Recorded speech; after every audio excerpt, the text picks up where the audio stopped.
Good morning. Today is Tuesday, February 4th, 2025.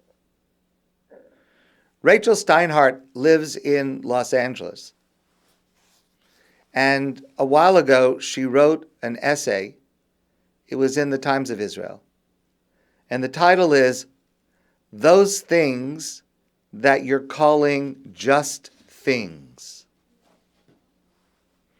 The antique silver menorah, the Shabbos candlesticks, the tiny tefillin set, the last remnants from Europe that my grandparents, all Holocaust survivors, managed to schlep to America. My grandparents obtained these objects after the war, when they were in effect homeless. Acquiring these Jewish pieces was an act of faith that they would once again build a Jewish home. And I need to get them out of my house right now. I had thought earlier this week, when the Palisades fire raced unchecked, including toward my home, I threw a few documents, clothes, and photo albums in a pile on the living room floor. And on top of those, I placed these Jewish family heirlooms in a Trader Joe's paper bag. Every home taken by fires, no matter the family's cultural background, contained a lifetime of memories and artifacts. They're just things, these stunned, newly homeless people are told. They're just things, they repeat to themselves with dismay. Nearly all of these things are, in theory, replaceable. It's the remembering, in the heat of the moment, which rarefied objects are actually irreplaceable. It's that understanding that eludes so many. And she writes that a rabbi that she admires very much, Rabbi Stephen Carr Rubin, bereft and shaken, sharing with the world his regret that he grabbed documents and clothes when the evacuation order came to his Palisades home, not the family artifacts he wished he had, if he'd understood that he'd never return, that there'd be nothing to return to. He said, if you ever get told to evacuate, don't do what I did. Think forever. What are the things that really matter? Few of the evacuees who lost their homes understood they were leaving forever. Pico Iyer is a writer. He wrote a book called A Flame.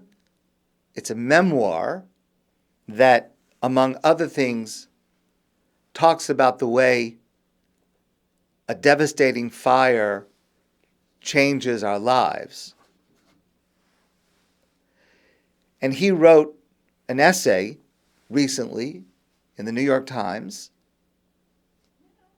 which is the same theme as his book, that he is remembering the day in June 1990 when he came back to the place where his home, where he and his mother had lived, was just a pile of debris.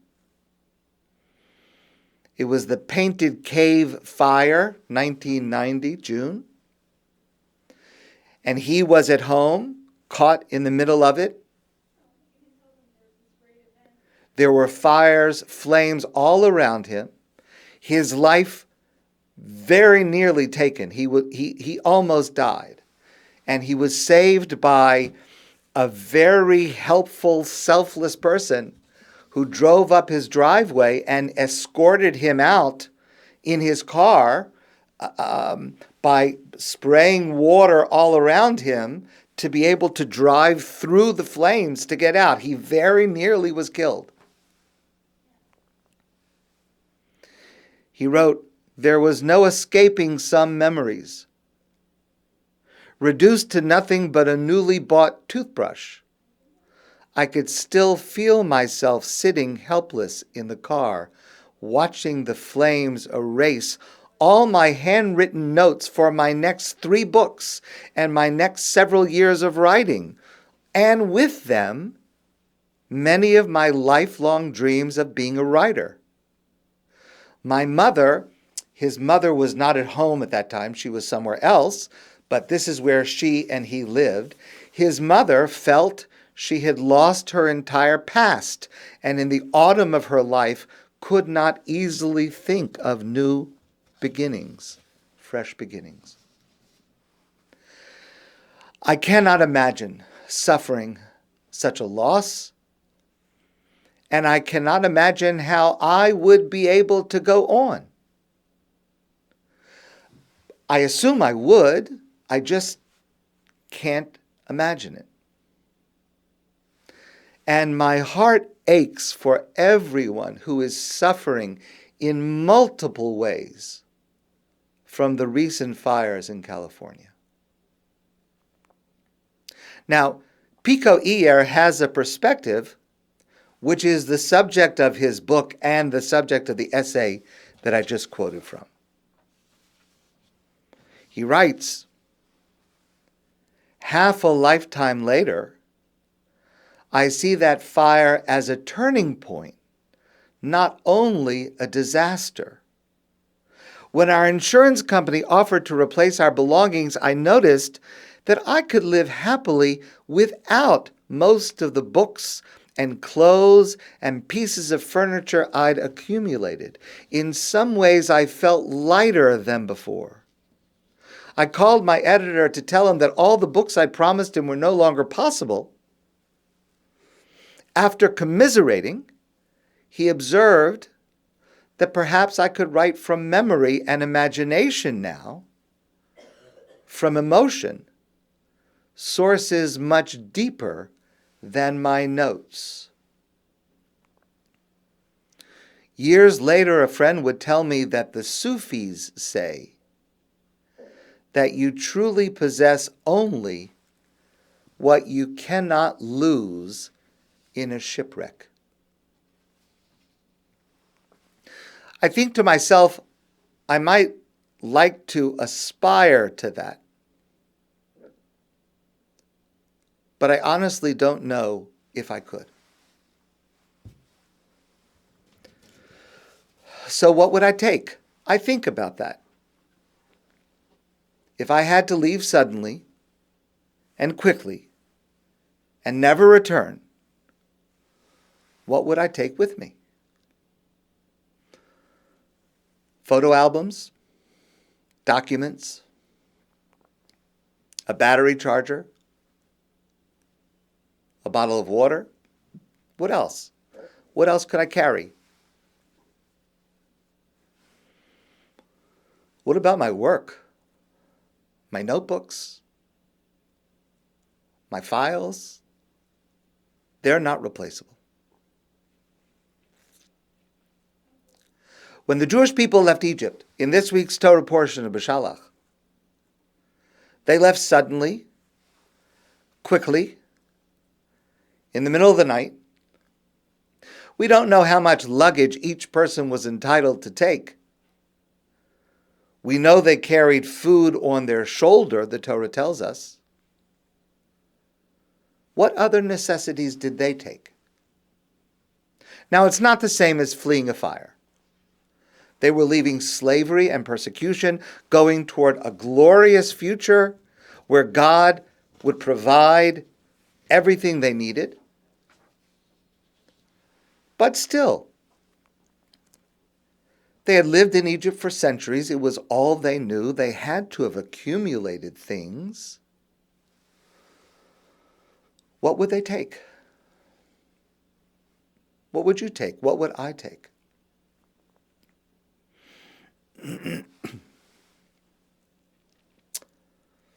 Just after leaving Egypt,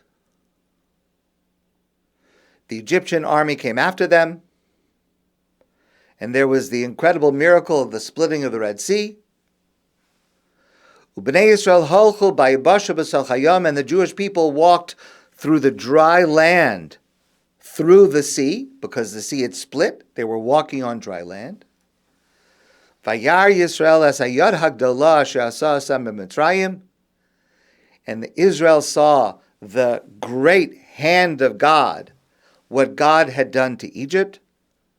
Vayiru ha'am es Hashem, and the people had reverence and awe and respect for God. Vayaminu b'Hashem v'Moshe avdo, they believed in God, and they believed in Moshe, his servant. Az yashir Moshe u'vnei Yisrael sashira azos l'Hashem. And then Moshe and the children of Israel sang this song as a praise to God. The famous prayer, Az yashir. We're going to talk about it more this week. We say it every day in our prayers. This jubilant song of praise and thanks at being saved by the splitting of the Red Sea. So Moshe and the Jewish people sing this song. And then the Torah tells us, Vatikach Miriam Hanavia, Achos Aaron. Miriam, the prophetess, the sister of Aaron, and also the sister of Moshe, but it doesn't say that in this verse. She took es hatof biyada. She took a tambourine in her hand. Vatetzena kol hanashim achareha. And all of the women followed her. Betupim uvimcholos, with tambourines and flutes. Vatan lehem Miriam, and Miriam led them in song and dance. Shiru laHashem ki go'o go'o, sing a song to God who is greatly exalted.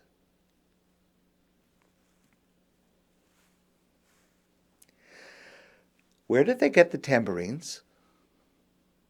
Where did they get the flutes? Remember, they're walking through the desert. They had to carry their food on their shoulder. They've been gone now for 7 days, 8 days by the time they sing this song. And Miriam is leading the women in song and dance with tambourines and flutes. Where did they get the tambourines and flutes? I don't think. In the middle of the desert, there are stores that sell tambourines and flutes. Rashi quotes the famous insight of our sages. Muvtachos hayu tzedkaniyos shebedor. The righteous women of that generation of Jews who left Egypt, muvtachos, they were certain Sha'akadosh Baruch Hu osa lehem nisim, that God would perform for them miracles. V'otziim tupim u'bimitzrayim, and they took flutes and tambourines with them when they left Egypt. What are you going to carry in your hands? Okay, if you have a baby, you're going to carry your baby, some food, some clothes. What are you going to carry? A tambourine and a flute. Because they were certain that they would have a need to celebrate. Imagine this, that on the night of leaving, with the level of uncertainty, they don't know where they're going, they don't know how they're getting there, they don't know what will happen to them. They're just going. And the women take with them tambourines and flutes. And Sivan Rahav Meir points out there is a lot to be learned from that generation of believing, optimistic, and forceful women. Because in ticking off that short list of what they could carry out of Egypt, these women, Jewish women, left behind a lot, most of what they had. But they took with them musical instruments. They knew something good would happen. and they were ready to celebrate with song and dance and music. Sivan Rahab Meir says it reminds her of a song by Aharon Razel. Have you made room in your heart for the goodness you will yet discover? Have you prepared for the kindness that today will bring? Miriam teaches us to live with joyful expectation despite our difficulties. There's no reason to obsess over dark scenarios when we can instead anticipate good news. Have we made room for the kindness and goodness sure to come? And it is alluding to this that our sages say, Bishvil nashim tzidkanios nigalu mimitzrayim, in the merit of righteous women were the Jewish people redeemed from Egypt. I shared this with you before a few months ago. Words written by Chana Yerushalmi. An 8-year-old boy has something in his pocket. Confetti. Why? It's his emergency confetti, he says. During these raw days, he carries it with him everywhere, just in case there is good news. Especially today, every one of us needs to carry emergency confetti at all times. My friends, I wish you a great day, and I look forward to seeing you soon in person.